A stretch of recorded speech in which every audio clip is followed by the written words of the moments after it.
Yesterday was Friday, new release day, and I wasn't planning on talking about this, but whenever I get a new album or listen to a new album, as I'm listening to it, I like to go around the internet and see what the reviews are like, just to see what other people are thinking about it. So I was listening to the new Jeff Beck, Johnny Depp 18 album, and I like Jeff Beck. I like Johnny in Hollywood Vampires, which is the group he's in with Alice Cooper and Joe Perry. And I think that's the best. Their last album, Rise, which came out a couple years ago, it's the best album Alice has been involved with in a very long time, maybe since Brutal Planet. I think Johnny's great in that band. I think his vocals work really well, especially on the stuff he sings with Alice.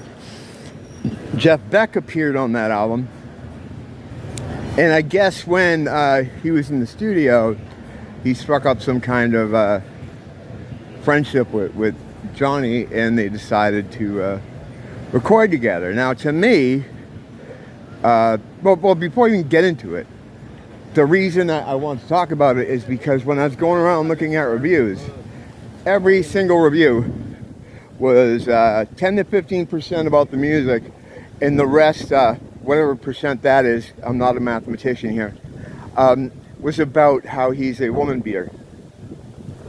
Now, I thought he beat that rap. No pun intended. But apparently, in the eyes of the media, he didn't. Because the reviews are over the top, retarded, embarrassing. Like, and you know, The Guardian, Rolling Stone's the worst, and these are like men doing these reviews, and they're acting like scared girls. Like, it's so misogynist, and you know, the lyrics, and so I want to listen to it and just talk about the music and not all that other crap. And what it sounds like to me, you know, just I gave it a couple listens and then went back to you know, a few specific tracks to hear some things. Overall, before I say anything else about it, it feels like something an idea that you may have had partying with your friend late one night on substances, amphetamines most likely, and it seems like they concocted this idea to do an album together, and they had the means and the resources and the talent, so they just did it. I guess they saw it through. You know, I've been in those situations before with my friends, coming up with crazy ideas late at night on substances.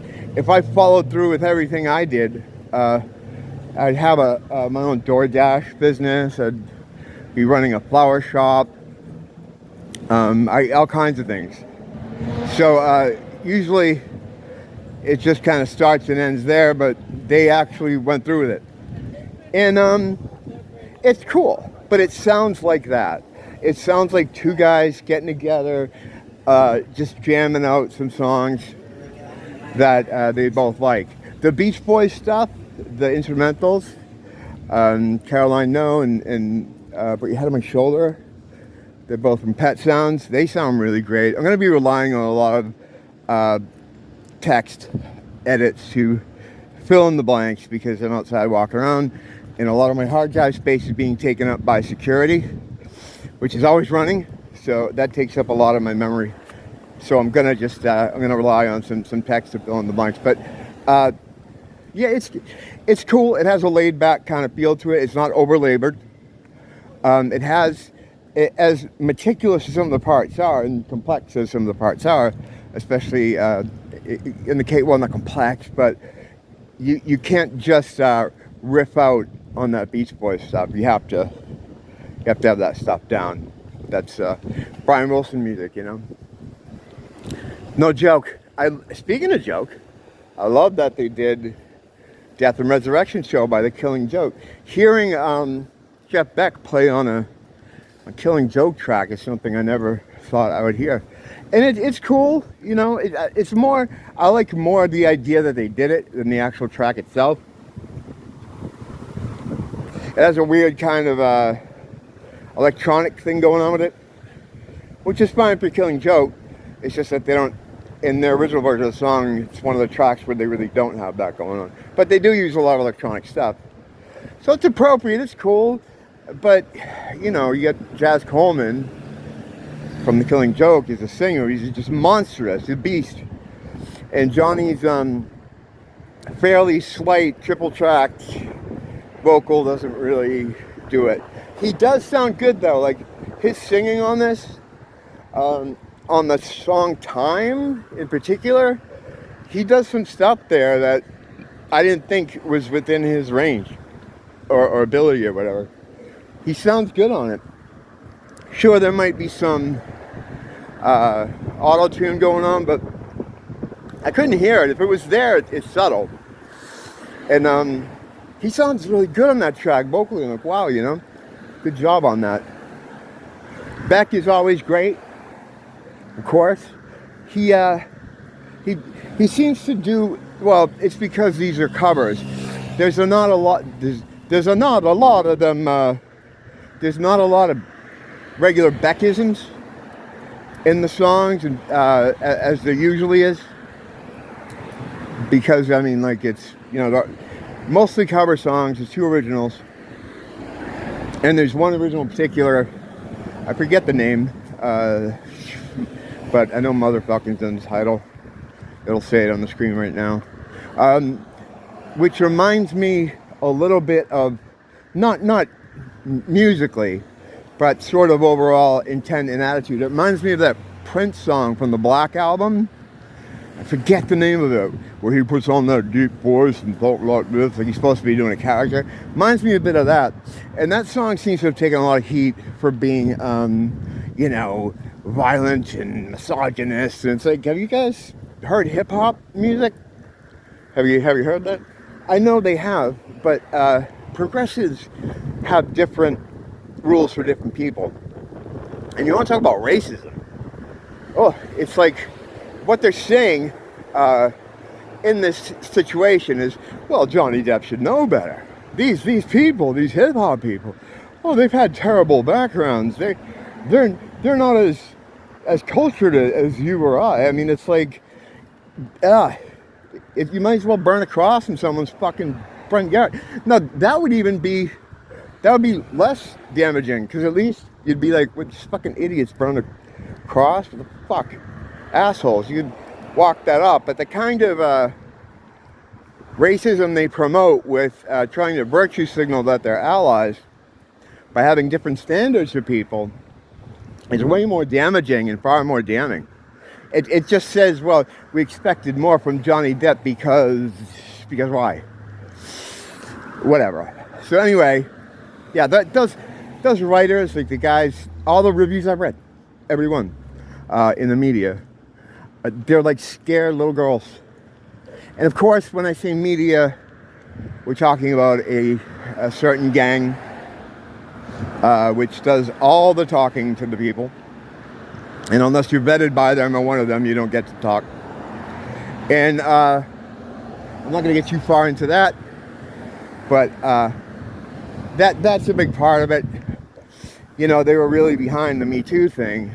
And I think in their eyes, they sacrificed one of their own to keep it rolling, or to get it kicked off, right? So they're seeing a deficit in their ledger, and they fucking don't like deficits. They like profit, right? So they don't want this Me Too thing to be damaged in any way. And the verdict that Johnny had there calls it into question. But in their mind, they're rolling as if he's already in jail. He's incarcerated. The way they talk about him. And of course, they let it infect their opinion of the music, which I should really get back to. The instrumental tracks, the Beach Boys ones are great. He sounds good on some songs vocally, others are a little rough, but it's not, like I said, it's not over-labored. It almost feels kind of just two guys jamming with some overdubs. The thing is, I don't know if it needs to be a record per se. It's that thing though. It's like, one of those crazy ideas you have with one of your friends one night. It's just that these guys went through with it. And I think it would have been kind of cool if it was never released. I think the album would have a bigger stature. It would be like, hey man, do you know Jeff Beck? He recorded a whole album with Johnny Depp. Like, really? Yeah. The pirate, Johnny Depp? Yeah, the pirate. The wife beater? Of course, because, But, yeah, it would have been kind of cool. It's one of those unreleased kind of lost things. They just made it and shelved it and never put it out. That kind of would have been cool. It would have been, I think it would have been better than actually hearing it. It's not like poorly produced. It's competently played. It sounds good, but it's one of those things that you hear once and you're like, oh, okay. Like if you're going to listen to Jeff Beck, you're going to listen to Blow by Blow or the early Rod Stewart albums. And if you need to hear Johnny Depp, I mean, you can listen to Rise from Hollywood Vampires. That's great. This is like a one and done. It's like you maybe listen to it and go, oh, that's cool. Listening to it twice, I'd probably listen to it 50% more than most people will listen to it. Because it's not like really a Beck album where he's going to do some crazy... He does some crazy shit, of course. But crazy shit just comes out of him. He's such a unique guitar player. One of my favorites. One of many people's favorites. But yeah, it's kind of like it's a conversation piece kind of thing. If this was... It would be a... it's almost like the musical equivalent of something you'd put on your coffee table. Like people be like, oh wow, that's interesting. Those two together, that's kind of weird. Non-essential. It's cool. I just wanted to listen to it myself and now talk about it because every review that those fucking goblins do is just all about him being a wife beater, and it's crazy. What are you looking at, buddy? Where's he going? Is he going in here? Doesn't this happen to me every time? It's weird, right? One thing that's weird, it's like everyone acts like I'm in their way. It doesn't matter where I am. I could be on the sidewalk. I had that happen one day. Like I'm walking on the sidewalk, and the UPS guy is coming up on me, and I'm like, why is people shadow you a lot here? I don't know if you know what that is, but it's like you'll be walking along and a car will come along you. A car will come along you. It's like, look at what is this dude doing? He wants me to move. I'm not going to though. Like, if he can't swing this, then this is a problem. I'm standing here. So anyway, I'm on the sidewalk and the UPS truck is coming up behind me. And I'm like, well, I'm on the sidewalk. Why would he want to drive up? Is he driving on the side? And he did. He came up and drove on the sidewalk. He's going to the building. So it doesn't matter really where you are. Someone wants to be in your space. It's just how it is. You can see it happening a lot in my videos too if you watch them.